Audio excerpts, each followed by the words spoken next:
Hi, my name is Tamika Mosley, and I am better known as Sickle Cell Natural Healing. I'm an author of a book called Sickle Cell Natural Healing, A Mother's Journey. I am also an herbalist. I'm the TV host of a show called Everything Health with Tamika, and I'm a sickle cell advocate. So my journey started with my son who was born with sickle cell disease type SS in 2008. And sickle cell is an inherited blood disease that affects the red blood cells. It's when a person's body does not produce enough red blood cells to carry oxygen throughout the body. And what happened is their blood cells dies off every 10 to 20 days, which is a very short period. A person that does not have sickle cell red blood cells lives 120 days, so their body has plenty time to make new red blood cells. But in sickle cell, with them dying off so quickly, their body can't keep up producing enough of red blood cells, and they become sickled shaped like a crescent. And when that happens, it gets stuck in the vessels and there's no more blood flowing. So this leads to chronic pain, strokes, organ damage, and unfortunately death. So there's millions of people all over the world suffering and dying from this dreaded disease. My son started having crises at the age of 1 year old. He was hospitalized every 2 to 3 months with splenic sequestration crises, and that's crises of the spleen. It's when the blood gets trapped in the spleen and cannot properly filter through, and the spleen can enlarge and other complications can happen. But he went through this every 2 to 3 months. And then later that year, his body stopped producing red blood cells, and the doctors told us that his hemoglobin continued to drop. And once it drops below 6, they feel better giving a blood transfusion. So we did the blood transfusion. And like 2 months later, the same thing happened. His body wasn't producing red blood cells, so we had to do another blood transfusion. So this entire year was very emotional, draining. I can't even explain it. You know, it's nothing worse than having your child in so much pain, and then there's nothing that you can do about it. Absolutely nothing. And even the doctors was not really doing anything about it. So after the second transfusion is when I knew I had to take a stand. If I didn't, you know, who knows where my son would be today. So I just started reading my Bible, you know, reading scriptures in the Bible, and I had to come up with something different, because if we keep doing the same things in life, we're going to keep getting the same results. So I turned to natural herbs. And at the time, you know, I was reading different scriptures like Ezekiel 47:12, where God is telling us the leaves are our medicine. Genesis 1:29 says, God says he's given us every seed-bearing plant on the face of this earth, and it's ours for food. So what are seeds and what are plants? They're all herbs. And in these seeds and plants, he put medicinal properties in them. And Revelations 22:2, he says the herbs are for the healing of the nation. And also Romans 14:2 says, when a man is weak, he eateth the herbs. So once I started reading all these, I got really excited, and I'm like, oh my gosh.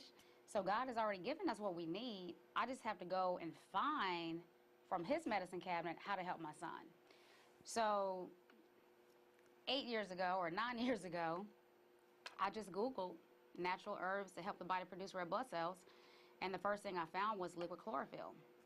And chlorophyll is actually found in all leafy green vegetables. So anytime we eat kale, broccoli, spinach, asparagus, celery, we're eating chlorophyll. So I went to the store and purchased liquid chlorophyll and started giving it to my son immediately. And this time, actually 7 months went by and he didn't have a crisis at all. And the 8th month happened, or the 8th month came, and he had another crisis. So I was devastated, because I didn't want him to have any crises, because I know how this works. Sickle cell is so unpredictable. You just never know. I've talked to so many people around the world and in so many different countries, and like their child can have a crisis today and be dead just like that. So you never know when you have a crisis. You don't know if it's going to result in a stroke. You don't know if it's going to result in organ damage. You don't know if it's going to lead to death. You know, we don't know that. So I didn't feel comfortable just letting him have a crisis, you know, once a year, twice a year, because of that fact. And I didn't feel comfortable with him having a crisis once or twice a year because, just say once, if he had 1 or 2 crises per year over 20 years, you have no idea what his organ's going to look like in the inside, because every time you go through a sickling process, you're damaging your organs, and you don't know what that's going to look like, you know, years down the line. So I wanted him not to have any more crises.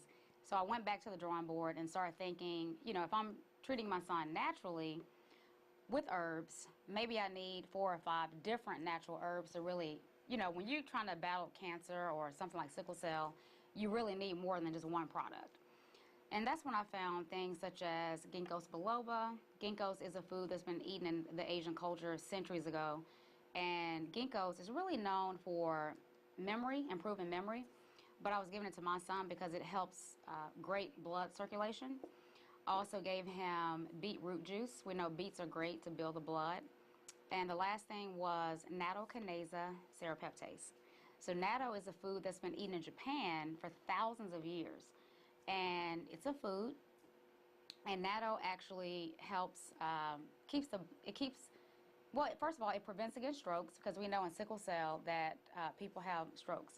So natto actually prevents against strokes, and it also keeps the blood flowing in its most natural state. It keeps the bad toxins and all the bad protein out of the blood. So now he's taking chlorophyll, beetroot juice, nattokinase serrapeptase, and ginkgo biloba.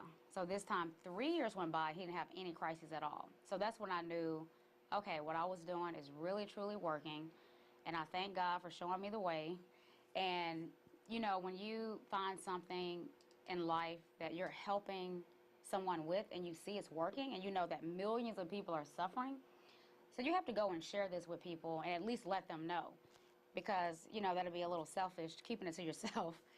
And by this time, I was actually blogging and talking to people all over the world. I mean, especially in Africa. Cameroon, Nigeria, Kenya, Ghana, Uganda. I mean, talking to people going through the same thing that I was going through, you know, mothers and fathers and tears and, you know, losing their kids and sickle cell. It's a very painful, extremely painful disease. And I have the trait.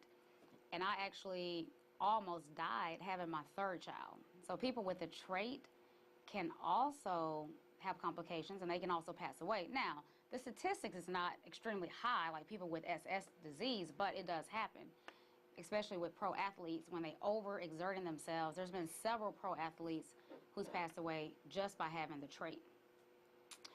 So anyway, once I started blogging, talking to people, giving helpful information, because, you know, they all want to know, you know, Tamika, what did you do? You know, what are you giving your child? So we just go back and forth with people all over the world. And then I decided to just write a book. So let me just write a book about my story, and then that can be of help with people out there in, you know, in the world who's suffering too. And that's what I did. And this was 5 years ago. And so later that year, I connected with a company, Healing Blends Global, that actually has a product for sickle cell that has been on the market for 8 years, but just in Florida, you know, is just where it was known. And when I came across this product, I thought to myself, wow, I'm already talking to well, not millions, but thousands of people in Africa. So it'd be great to get this product in Africa, you know? Because, yeah, I can tell people I'm taking, I gave my son ginkgo biloba, beetroot juice, and nattokinase serrapeptase. But people in Africa cannot get nattokinase serrapeptase, and they can't get ginkgo biloba. So it's just not that easy. So when you see people dying and suffering, you're going to try to make a way out of no way. So connected with this company, and I actually went to Africa last year. I went to Kenya, Africa, and spoke in 6 different cities. And I even met President Obama's grandmother, Mama Sarah. But spoke in 6 different cities and just educating these people on sickle cell, proper nutrition. We know that African diet is completely different from the United States, but the African diet still has really, really great benefit. Things like cassava, millet, ground nuts, plantains, sorghum, things like that, you know, it actually helps the sickling process. But what I also know about Africa is they are slowly getting westernized with all the little fast foods and all the sodas. And so this when people start getting more sick. And even I talked to someone in Tanzania, she was explaining to me that centuries ago, people didn't even know what sickle cell was because they would eat their staple diet. And again, God has given us everything we need. So they're eating their staple diet and they would not have crises. But once the Western food started coming over there, they started having crises. And then that's when people started saying, wow, what is going on? And that's why I say when God has given us everything we need, we don't need to be eating the white sugars. We don't need to be eating the white breads and the sodas and the diet sodas and the artificial sweeteners, all this man-made stuff. That's what's really killing us. But we can't really, you know, wrap our brains around to understand that. But anyway, the trip to Kenya last year was extremely successful. I spoke in Nairobi, then I went to Mombasa, then to Kisumu, and then Homa Bay, and then Busia, Kakamega, and Mumias. And met a doctor in Kisumu, Dr. Muga, and he is been a doctor in Kenya for 38 years, I think. I know it's been a very, very long time. He's very well respected. He's compared to what we call here in the States the Surgeon General. So he's hold a very, very high position in Kenya. So he's the one that said that he wants to do a double-blind study with Even Flo because he himself can see the death rates over in Kenya with sickle cell disease, and he know how people are suffering. So, and you know, the funny thing, when I went to Homa Bay, I met with the Ministry of Health.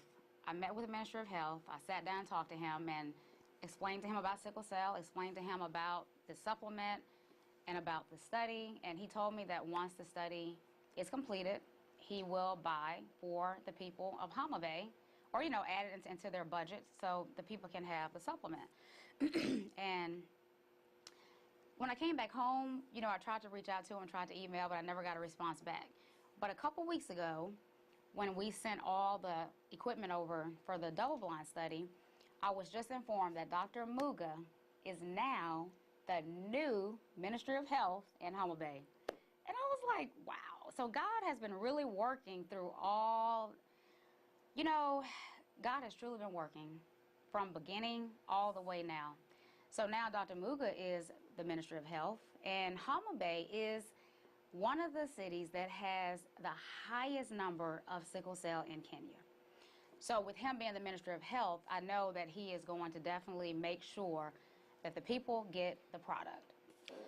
So, but yeah, that's pretty much what my passion is, you know, is educating people on, first is always going to be sickle cell because my son is dear to my heart. But he's turned 9 years old today and has not had a crisis in 8 years. And, but you know, the more that I live, the more that I study, the more that I research, the more that, you know, I become an expert in the herb field. And I am in the process now of getting my certification to be an herbalist, you know, to be certified, although I've been doing it for 10 years, but I thought it'd be a great thing to go and get my certification. And it's been amazing. It's great to see him playing sports. It's great to see him taking vacations. It's great to see him swimming. It's great to just see him having quality of life, because a lot of kids out there, they're not. You know, I talk to some people and they say, I would never let my child go swimming with sickle cell. And I get it. I get it. If you're not doing anything to help the situation, if people with sickle cell go swimming, yeah, they will go. I mean, they can go into a crisis, very, very likely. If the weather turns extremely cold and someone has sickle cell, they're not taking anything to help, they can go into a crisis. I mean, it's true, you know, it happens. But the joy of it all is now we have Even Flo in Nigeria, in Ghana, in Cameroon, in Zambia, in Tanzania. I'm missing somewhere, Uganda. And to get the stories from these mothers, you know, sending pictures of their kids in the swimming pool or their kids having quality of life, and, you know, they're just talking about how their child hasn't had any more crises. since starting Even Flo, it's just truly, truly amazing. And I know that you're from Cameroon, and we do have Even Flo over there. So it's just getting to the right people, getting the right network, that's the main thing, hooking up with connecting to the right people to get you, uh, to get your product spread around. So, but it's been a blessing. It's been, words cannot describe. And I get phone calls all the time, all day, all night, answering messages all the time. Um, do I get tired? Not really, because when one child is suffering, I don't get tired from trying to help somebody how to help their child. So I don't really get tired of it. It's a passion of mine, and I want to see every person suffering from sickle cell well, because I know there is something that they can take where they don't have to suffer. So that is my story, and thank you very much.